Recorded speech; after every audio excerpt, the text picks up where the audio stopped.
My mom cherished that letter. Neatly typed on ivory letterhead from Doubleday Publishing in New York City, it reads, June 10th, 1986. Dear Mary, I have read your poems with pleasure. You are certainly an accomplished poet. And yet, I am sorry to say that we are not currently signing up new books of poetry. I wish you success in placing it with another publishing house. Sincerely yours, Jacqueline Kennedy Onassis. Now, this letter is such a metaphor for my mom's life.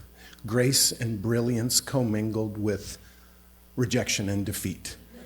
Now, if you've got to be rejected, it's pretty cool that it comes from one of the greatest style and culture icons of the 20th century. I mean, that's a champagne rejection if there ever was one.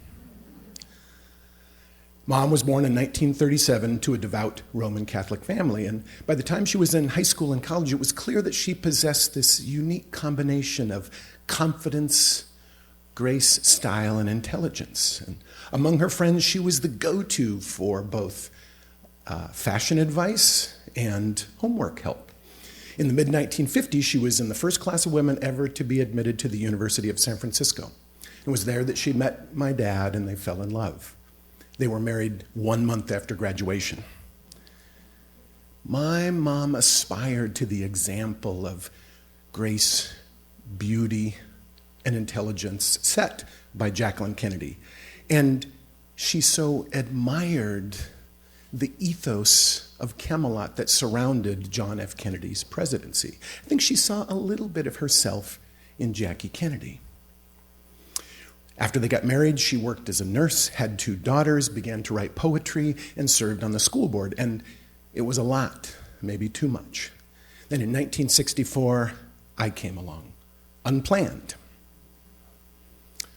She named me John after her beloved late president. That's about where the similarities ended. I was basically the caffeinated love child of Harley Quinn and Wreck-It Ralph, pretty much.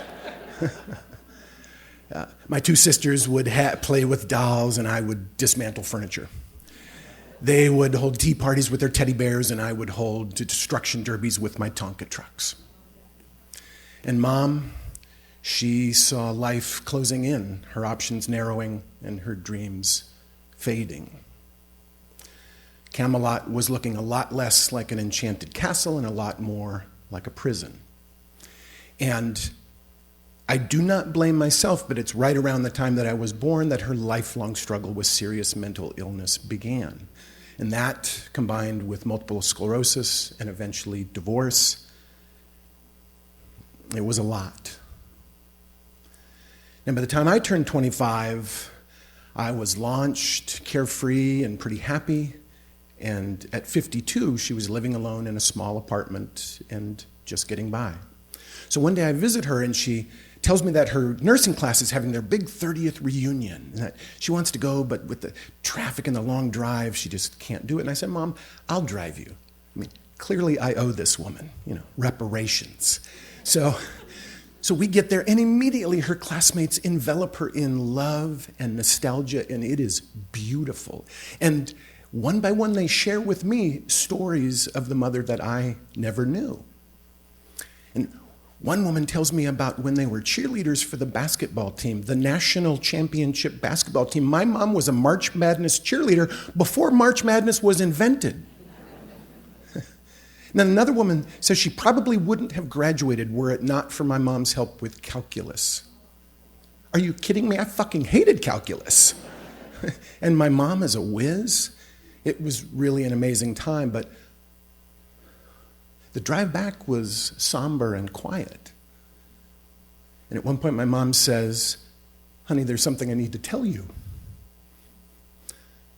When I learned that I was pregnant with you, I was devastated. I was scared. I had no one to talk with. And I was already overwhelmed, and I just didn't think I could do it. And I said, Mom, it's okay, I understand. She said, no. Following up something I heard from a friend, I took the hottest bath I could possibly stand, and I stayed in it for as long as I could. hoping to have a miscarriage. And it was at that point that I understood more than any other time in my life the depth of my mom's pain and of her love.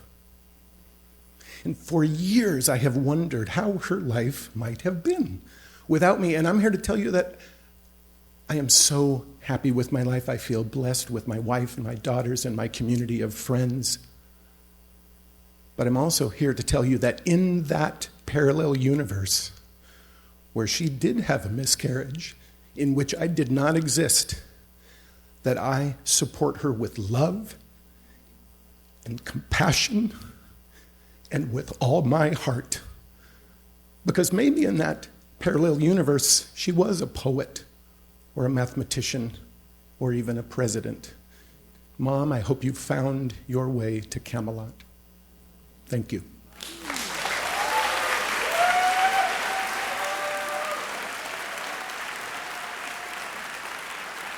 John O'Bear, everybody.